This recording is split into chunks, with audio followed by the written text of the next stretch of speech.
So how hard or how easy is it really to love your job or to learn to love your job? We're going to talk about that in this video.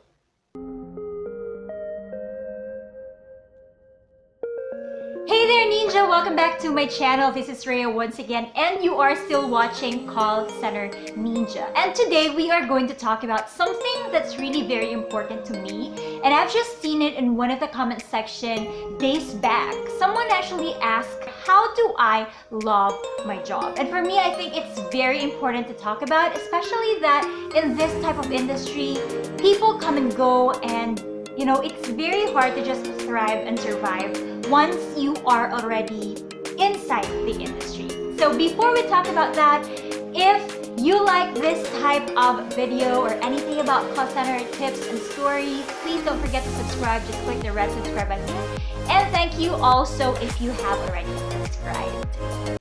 I know for sure that when you Google how to love my job, you will see a lot of things, a lot of tips that you can find right away, a lot of articles that have already been written so far. But today I want to share with you some of my personal experiences. These are really what I have done before in order to survive and thrive and learn to love my job as a call center professional. And I hope this will help you as well. Number one tip is to really look at the benefits of your job. In short, you have to think of what's in it for you. And in my case, I have to think of what's in it for me. Why am I doing this job? You have to think of the kind of fulfillment that you get from the type of job that you have. And this is also where the discussion about the job versus the career gets in. When you say job, for me, it's a short-term kind of thing. You get into that kind of job because you want to earn money. You want to get a paycheck, which is, you know, we have to admit, most people, if not all people, actually work because they need money. We need money to live. We need money to do our day-to-day tasks and to pay the bills, which is why we need a job, right? But when we say career, it's something that has long-term effects or a big impact to our lives or to our lifestyle. If a job is short-term, then career is basically long-term. You are looking forward to moving up the ladder of success, the corporate ladder, if you may say so. You are looking into growing in that certain company, contributing your own skills, your talents, and whatever you can contribute to the management so that you can help the company or the brand grow. A lot of people, when they enter the call center industry or the BPO industry, they don't really think of creating a long-term career. Most people will just say, I'm going to get a call center job because I just want to earn money. I want to help my family. I want to earn money for myself and anything like that. So yes, let's admit it. When you get into the call center job, you don't really think of it as a career, right? But you have to start thinking of your job as something that you can benefit from in the long run. While I also started that way, of course, I wanted to start a job immediately after college. I wanted to earn money and help my family. And I did not really think of the call center job as a long-term career. But eventually, when I got inside the industry, I felt that, okay, this is something that I can actually live with. This is something that I can see myself growing in. I want to move up. I want to be part of the management, the support team, and I want to help the company grow as well. I want to make a bigger impact. And when I started thinking that way, when I started shifting my mindset from job to career, that's when I started loving my job. And I have learned to love my job ever since, no matter how challenging, no matter how difficult it was. Agents are actually the lifeline or the people who keep the company going. They are the frontliners. So if you think that an agent is just all about taking calls, talking in English with random strangers, no, it's not. It's really more than that. When you're an agent, you think of it as a job. Okay, I'm just going to work. I will drag myself to work and take calls and then go home. Then it's going to be a routinary kind of thing. Then you will think of it as a job. You will just lose your appetite for what you are doing. You will lose your passion. When you think about it as a career, you go to your workplace every day, happy, motivated, because you know you have something to contribute to the company. You're not just an agent, of course. You are helping the company grow. You are affecting a customer's life one day at a time. You are helping. You're making an impact. So see what I did there? You have to shift your mindset from job into something that you can make as a career. A lot of people may not agree with that. A lot of people may say that a call center career? Are you kidding me? Seriously? Well, you don't have to think of what other people are saying. You just have to do your own thing and focus on your own growth. Tip number 2 is to surround yourself with like-minded people. I always say this, you will not be happy with where you are or the workplace you're in if you are feeding yourself with gossips, negative thinking, negative people. You have to stay away from them. You don't have to be best friends with everyone. And in order to truly love your job, you have to go with the people who uplift your spirits, who motivate you every day, and who inspire you every day. Even though you are not together in one workplace or in one office, perhaps you have people from the same industry who have the same mindset as yours. They are also positive. They have a can-do attitude.